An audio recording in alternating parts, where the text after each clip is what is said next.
Halo teman-teman, salam sehat selalu untuk kita semua, salam sejahtera dan semoga Anda bersama dengan keluarga dimanapun Anda berada. Baik-baik saja, tetap semangat. Saya Bung Ropan dan sebelum kita berbicara membahas tentang satu semifinal lainnya yang akan dimainkan antara Prancis juara bertahan melawan kuda hitam Maroko.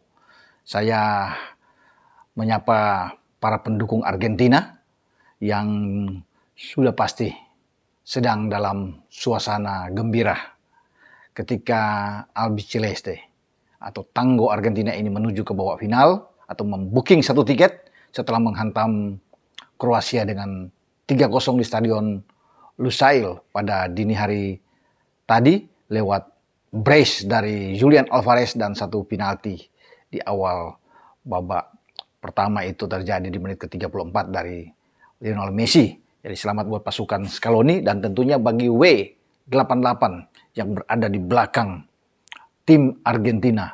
Pasti juga sumringah, pasti juga senang dengan keberhasilan Argentina masuk ke babak final Piala Dunia 2022 di Qatar. Karena W88 seperti yang saya pakai ini ikut ya mensponsori Argentina sejauh ini. Di samping juga Fulham di Liga Premier Inggris dan Crystal Palace, ini kostum Crystal Palace yang saya pakai yang juga berlaga di Liga Premier Inggris. Kebetulan Fulham dan Crystal Palace itu berada di London dan semua di bawah naungan sponsor dari W88.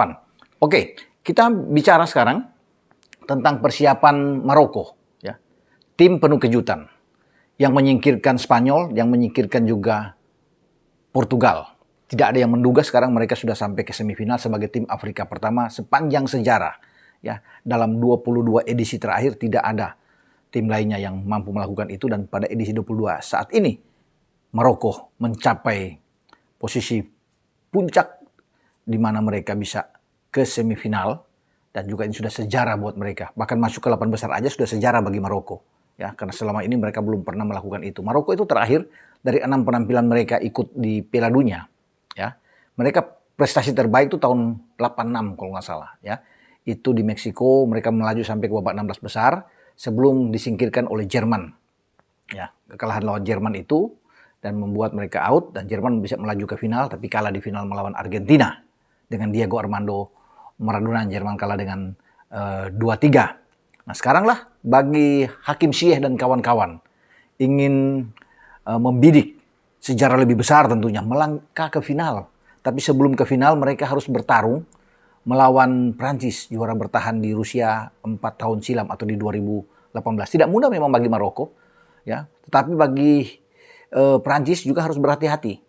Karena potensi untuk terjadi kejutan kembali itu bisa berlangsung, ya, di Stadion Al Bayt Al Khor di mana mereka akan bertarung nantinya.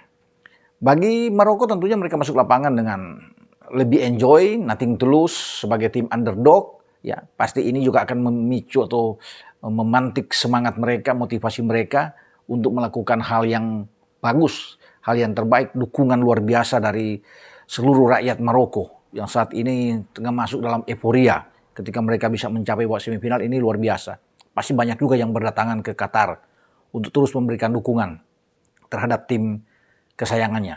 Ada yang mengatakan bahwa ini seperti sebuah keajaiban ketika mereka berada di semifinal, tapi saya pikir tidak. Saya sependapat juga dengan pelatih mereka, Walid Regragui, bahwa apa yang dilakukan oleh Maroko saat ini adalah pencapaian dengan kerja keras.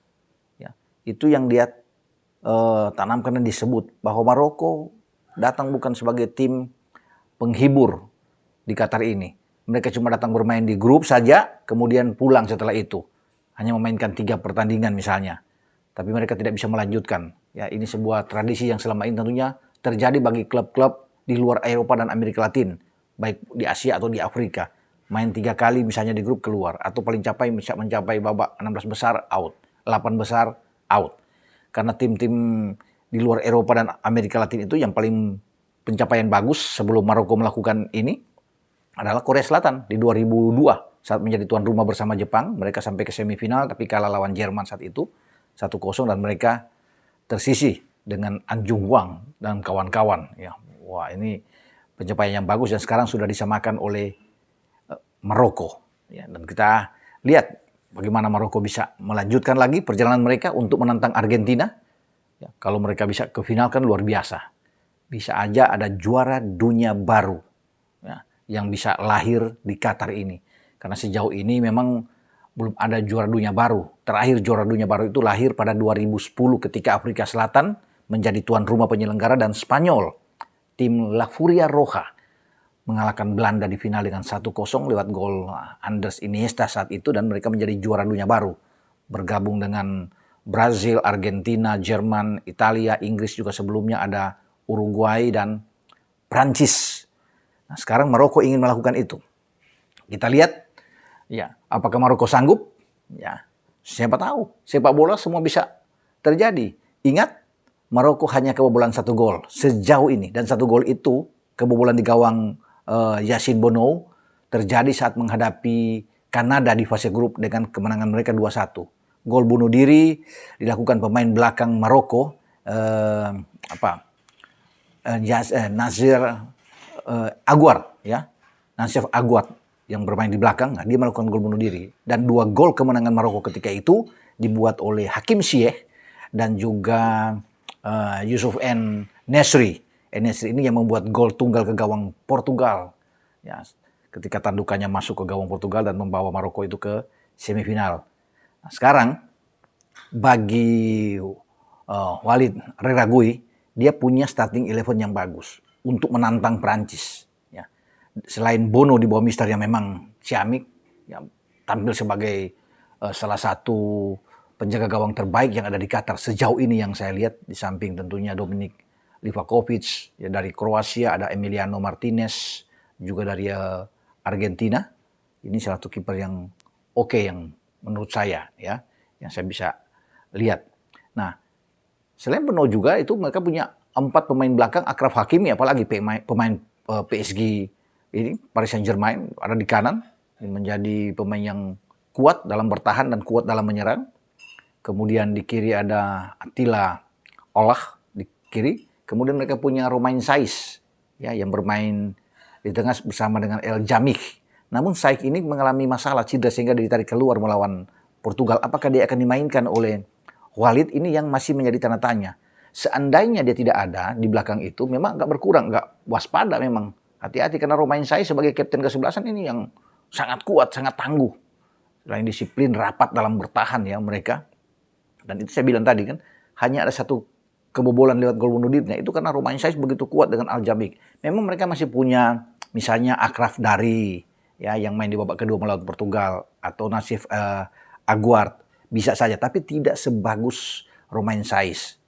Ya, kalau Romain Saiz nggak ada, berbahaya karena kan dia masih terganggu dengan mungkin otot pahanya ketarik, otot paha sebelah kiri kalau nggak salah dia ketarik. Ya, mudah-mudahan dia sudah cepat balik sembuh dan dia ada. Ini tentunya menjadi jaminan bagi jantung pertahanan Maroko.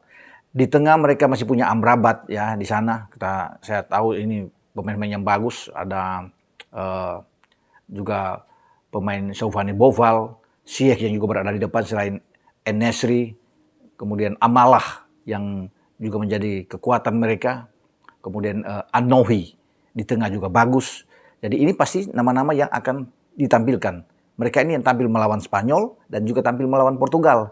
Nah, sebuah kesatuan ini yang tetap akan diandalkan oleh Walid di saat akan menghadapi Prancis. Ya.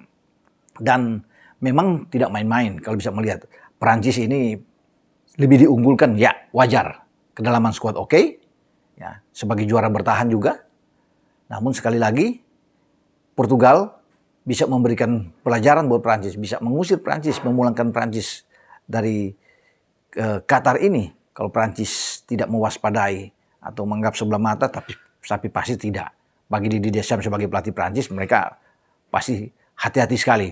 Karena mereka tahu potensi kejutan bisa datang. Jadi mereka harus lebih serius bisa mengalahkan Maroko. Ya, dengan kekuatan Olivier Giroud di depan, ada Kylian Mbappe. Ya. Giroud sudah membuat 4 gol sejauh ini, Mbappe dengan 5 gol. Ada Antoine Griezmann juga. Dalam hal assist, Griezmann sudah memberikan 3 assist. Ini lini depan yang sangat oke, dibantu dengan pemain sayap yang sangat cepat seperti Ousmane Dembele. Mereka ini adalah 4 pilar yang sangat kuat yang akan ditaruh oleh Deschamps di depan untuk membongkar pertahanan yang tangguh dari Maroko ini. Nah, di tengah pasti ini akan diatur dengan baik oleh Adrien Rabiot di sana. Mungkin ada Tchouaméni yang bisa dimainkan. Nah, kita tidak tahu siapa, ya. Pemain apakah Kamavinga juga akan bermain, tergantung dari seorang Didier Deschamps yang bisa mengatur starting 11-nya. Ya, kemudian penjaga gawang pasti Kapten Hugo Lloris. Nah, di kanan ada Jules Koundé, di kiri ada Theo Hernandez setelah pasca Lucas Hernandez cedera. Di tengah pasti masih ada Dayot Upamecano dan Rafael Varane. Inilah kekuatan-kekuatan yang ada di Prancis. Kalau mereka bermain dengan 4-3-3, mungkin Griezmann akan ke belakang, akan ditarik sedikit ke belakang untuk bermain bersama dengan Rabiot dan Tchouaméni. Dan Griezmann bisa mendukung Olivier Giroud yang ada di depan. Karena 3 di depan sudah pasti Mbappe, ada Ousmane Dembele dan Giroud. Jadi memang ini menakutkan lini serang. Hati-hati bagi Maroko karena bukan tidak mungkin ya Prancis juga akan membardir gawang Maroko dan Prancis akan berusaha untuk mengambil alih permainan. Ball position mereka akan bermain, ya. Mereka akan mendikte habis. Namun bagi Maroko mereka tidak akan gentar pasti karena mereka sudah terbiasa itu. Mereka boleh kalah dalam penguasaan bola melawan Spanyol, ya, mungkin melawan Portugal, tapi di akhir pertandingan mereka menang. Yang paling pokok adalah memenangkan pertandingan, dan itu yang akan diusung oleh Maroko. Mereka nggak peduli kalah dalam hal ball position, kalah dalam hal shot on target, dalam percobaan menembak, dalam corner kick, dalam operan permainan passing dari kaki ke kaki, akurasi operan. Mereka tidak pusing dengan itu, angka-angka semua. Yang mereka butuhkan adalah fokus untuk mencetak gol, walaupun cuma 1, dan mereka akan bertahan. Ya, counter attack yang mereka lakukan. Yang penting mereka tiba pada tujuan utama, menyelesaikan pertandingan dengan sempurna, dengan hasil positif. Itu yang paling penting bagi Maroko. Dan ini hati-hati sekali lagi bagi Prancis. Kalau Maroko bisa membuat gol lebih dulu, yang membuat bagi Prancis ini ketar-ketir juga. Nah, Prancis pasti akan berusaha untuk bagaimana Mbappe, mau Giroud, mau Griezmann, mau Dembele bisa menggetarkan dulu gawang Bono yang dianggap sangat sulit ini untuk menimbulkan percaya diri mereka. Ini yang diperlukan bagi Prancis. Jangan sampai mereka kebobolan duluan. Ini akan menyulitkan seperti Portugal walaupun punya lini serang yang bagus dengan kedalaman skuad yang oke, mau masukin Ronaldo, Horta di sana, ada Joao Felix, Bruno Fernandes, Bernardo Silva yang ada, bahkan Rafael Leao juga masuk. Sebelumnya mereka sudah punya Gonzalo Ramos juga, tapi mau 5-6 pemain depan yang punya karakter membunuh gawang yang tinggi itu tidak bisa mampu masuk ke pertahanan dari Maroko dan menggetarkan gawang Maroko yang dikawal oleh Yassine Bono ini. Ini yang kita akan lihat nantinya. Mampukah Prancis ini bisa mencetak gol ke gawang Maroko? Tapi kalau Prancis sudah bisa melakukan itu, mau tidak mau pasti Maroko akan bermain lebih terbuka untuk membalas ke arah. Nah, ini yang ditunggu oleh Prancis. Ketika Maroko bermain terbuka, mereka lebih leluasa untuk bisa berkembang dan menambah 1 gol lagi untuk bisa mengunci pertandingan. Karena banyak yang melihat bahwa kalau mereka lolos, ini final yang ideal menghadapi Lionel Messi dan kawan-kawan di final nantinya antara Argentina dan Prancis. Tapi kalau Prancis yang lolos, tidak ada juara dunia baru lagi yang lahir. Masih itu saja yang menguasai percaturan sepak bola dunia. Ya, hanya 8 negara yang bisa melakukan itu dalam 22 edisi terakhir kalau Prancis yang lolos. Orang kan ingin melihat sekarang bagaimana Maroko ini yang bisa menembus final dan menantang Lionel Messi dan kawan-kawan. Sehingga mereka punya peluang untuk bisa menambah lagi negara-negara baru yang menjadi juara dunia. Tapi memang perlu perjuangan. Kita akan tunggu. Persentase menang bagi Prancis itu cukup besar bahkan. Para pengamat bisa mengatakan sini bukan 55-45 bahkan sampai 60-40. Yang membuat Maroko itu lebih underdog. Tapi tidak mengapa, Maroko tetap harus bersemangat. Nah, inilah kesempatan bagi Maroko untuk membuktikan mereka bisa melakukan yang terbaik di Piala Dunia. Terima kasih untuk W88 yang sudah berada di channel YouTube Bung Ropan. Juga bagi para sponsor lainnya, ya ACC, Astra Credit Companies, dan juga ada Binter. Dan bagi teman-teman semua, jangan lupa ya, Anda mengirimkan pendapat Anda. Siapa yang akan memenangkan laga? Apakah Maroko atau Prancis? Skornya berapa? Ini tebak skor. 15 pemenang akan mendapatkan ya ada giveaway dari ACC, Astra Credit Companies buat Anda semua, ada 15. Jadi kirim tuh 2 jam sebelum pertandingan sudah selesai, sudah ditutup. Tidak boleh lagi mengirim pada saat pertandingan berlangsung, apalagi sudah selesai pertandingan berlangsung baru kirim tebak skor. Sehingga semua kelihatan benar. Jadi itu jam 00.00, 2 jam sebelum kick off, pada jam 2 dini hari, Kamis dini hari itu sudah tutup, sudah nggak ada lagi. Sudah berakhir untuk tebak skor. Jadi yang akan dilihat adalah mereka yang mengirim 10 jam sebelumnya atau 18 jam sebelumnya. Kalau cuma 1-2 jam setelah pertandingan, itu tidak akan diakui. Oke, sampai di sini dengan Bung Ropan. Kita akan bertemu pada video selanjutnya. Ciao!